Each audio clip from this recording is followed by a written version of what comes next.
Amis bolideurs, bienvenue dans Mimi Motorsport Atelier Bolidage.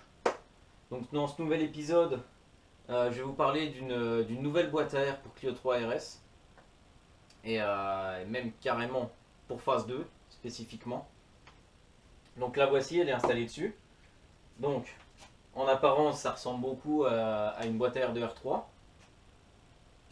Donc avec ces deux parties là, traversante de la traverse, d'où son nom, la traverse en plastique.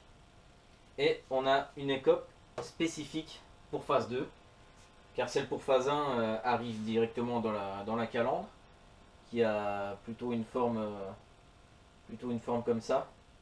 Donc en collaboration avec Nicolas de la société Enski Composite, nous avons créé cette écope spécifique phase 2 pour venir bien se prendre dans la calandre juste derrière le RS. Je vous montrerai tout à l'heure le rendu une fois que le pare-choc sera remonté. Mais je voulais absolument vous montrer le montage.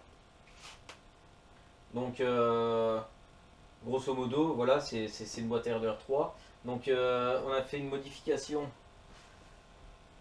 à ce niveau-là. Donc là, ce que je vous présente, c'était le prototype.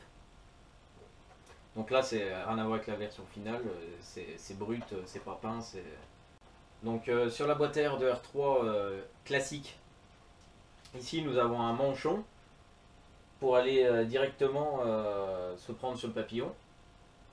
Le problème, c'est que nous, sur Clio 3 RS de route, nous avons le bocal de frein qui vient ici. Et sur R3, ils ne l'ont pas. Donc la boîte est complètement décalée pour venir s'emmancher. Donc nous, ce qu'on ne peut pas faire sur Clio 3 RS basique, parce que à cause de ce bocal, on est obligé de se décaler complètement et le manchon n'est pas du tout en face du papillon. Donc déjà, plus de manchon. On le remplace. Alors là, vous ne verrez pas parce que j'ai mis ma petite protection thermique par au-dessus. Mais c'est un manchon de Clio Cup qui va habituellement sur la boîte à air V6 que j'avais avant, la V6 phase 2. Donc le montage comme sur les Clio Cup. Donc on part de ce manchon, on arrive sur le bocal supérieur. Donc sur la version finale qui est ici, on a intégré une tulipe, donc pour favoriser le flux d'air. Donc je ne sais pas si vous voyez ce que c'est qu'une tulipe. En gros c'est évasé, vers là comme ça. Donc pour avoir le moins de perturbations de flux. Après, nous avons cette partie-là. Hop, donc le filtre à air reste le même que sur une boîte de V6 phase 2. Donc c'est le filtre à air R3. Donc ça, il n'y a pas de souci. Donc c'est le green, mais je sais pas si il y a peut-être moyen d'en trouver d'autres marques. Mais le green va très bien. Donc cette partie-là n'a pas été modifiée. Ça reste la R3 classique. Et ensuite, on arrive sur cette fameuse écope. Je vais vous montrer ça de plus près.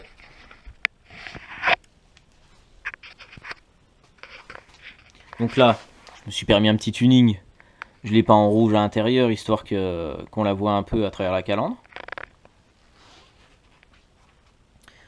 Donc, premier souci qu'on a rencontré, c'est la différence de hauteur. Parce que l'écope phase 1 vient se prendre un peu plus haut. C'est pour ça que ceux qui connaissent Louis Walter, qui fait des très belles vidéos sur le Nürburgring, lui il s'est pas fait chier, il a mis une écope phase 1 et il a carrément découpé le pare-choc. Après voilà, là c'est un peu plus discret, avec moins d'adaptation, donc voilà. Donc la hauteur, ici, je sais pas si vous pouvez voir sur le pare-choc, on a un gros plot là. Un gros plot qui faisait chier, tout simplement. Donc on a dû mouler pour que ça puisse s'intégrer proprement. Parce que ce plot il vient s'emmancher sur la petite fixation de phare là. Donc il prend pas mal de place. Et puis après, on a épousé la forme, donc ça vient se prendre ici.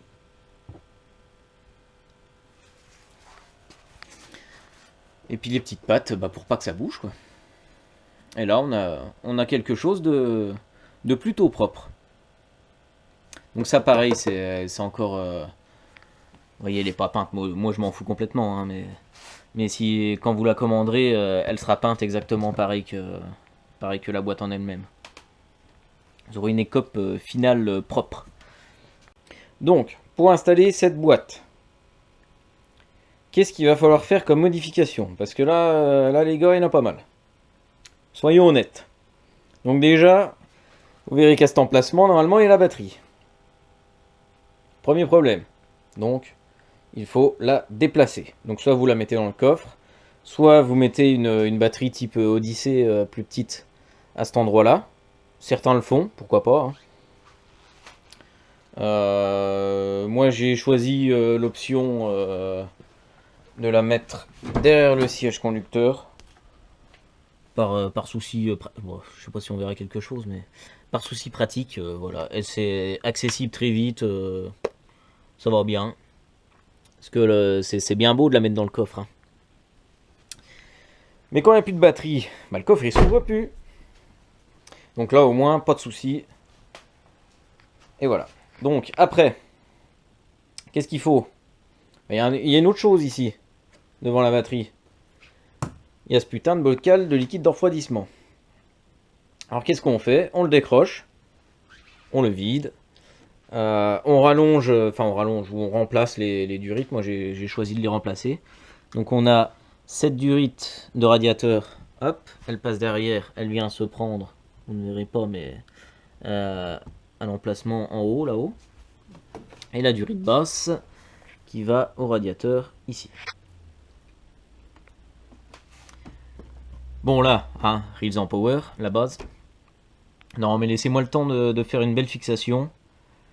De faire quelque chose de propre. Là, on est encore dans le début. Donc une fois qu'on a déplacé, on remplit, on fait la petite purge. Hop, et tout va bien. Et ensuite, oui. Ensuite, on fait un putain de trou dans cette traverse. Oui, il faut faire de la place, hein. Donc là, je laisse libre cours à vos outillages de barbares. Hein. Faites un beau trou, hop. Alors, pour vous repérer à peu près, j'ai fait comment, moi? À peu près au trait là, en fait. Faut prendre un peu de marge, hein, pour pouvoir la placer proprement dans le pare-choc. À partir de ce petit bourrelet, ce petit trait en plastique. Vous coupez, hop, rectangle, clac, et j'ai coupé jusqu'ici à peu près. Hop, comme ça vous donne un repère pour faire votre découpe. Bon là, voilà, vous voyez, j'ai pris large, hein, il y a de la marge. Et voilà, après il n'y a plus qu'à remettre le pare-choc. Donc voilà, je vais remettre le pare-choc, et puis après, je vous montre le rendu final.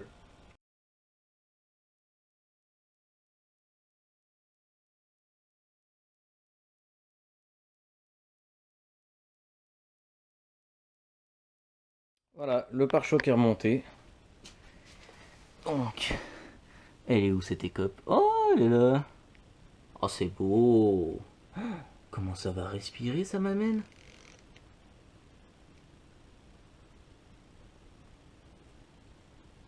Franchement, je suis fier.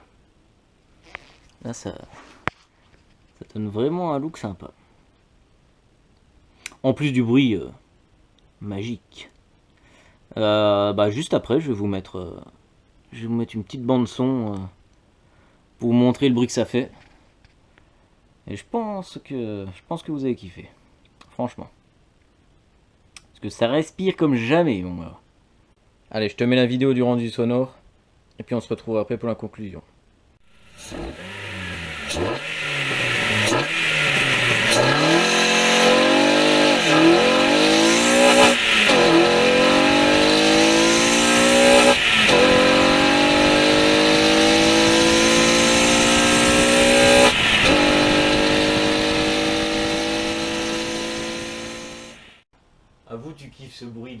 faux VTEC. Non, vraiment, on croirait qu'il y a un 4 papes et tout, c'est juste magnifique. Donc si tu veux la même, c'est très simple. Je vais te mettre un lien en description.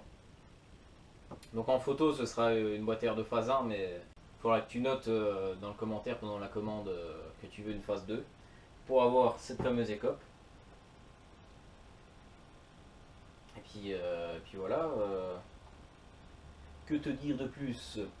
Personnellement, je conseille une reprog pour aller avec, parce que forcément, là, tu lui fais gagner en arrivée d'air, là, tu peux pas avoir mieux. Hein.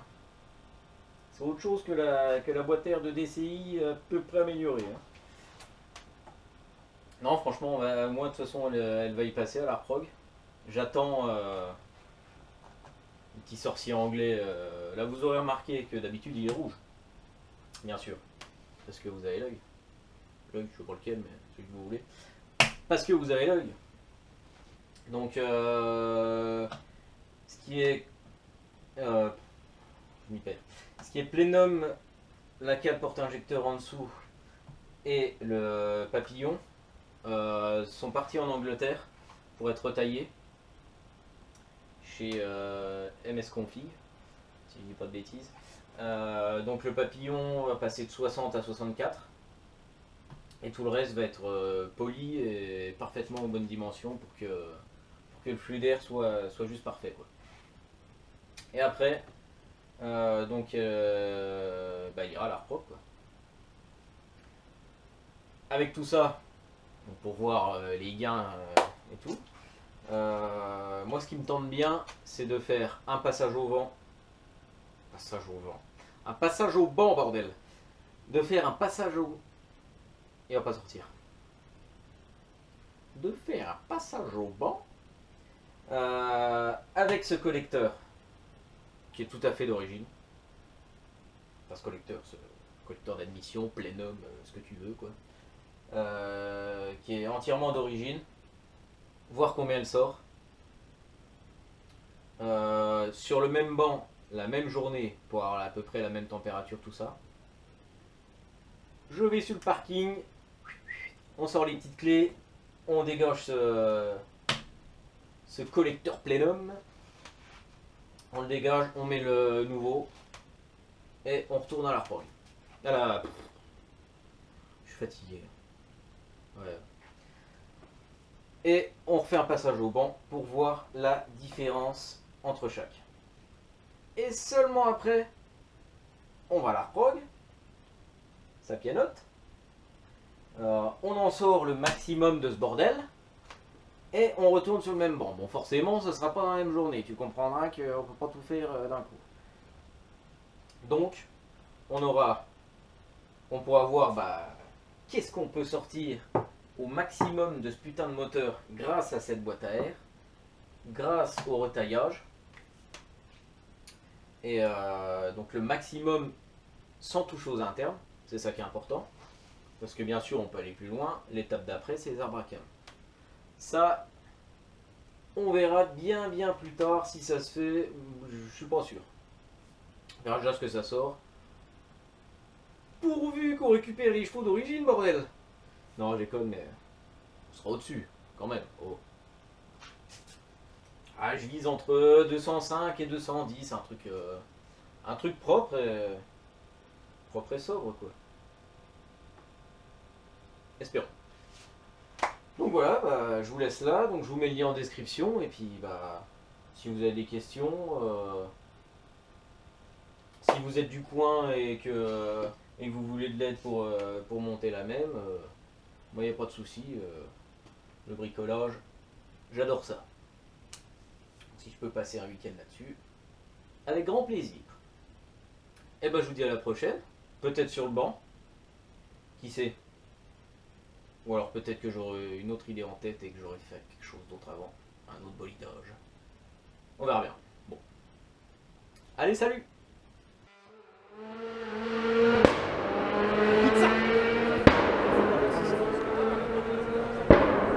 Fais pas ça ton hybride, hein.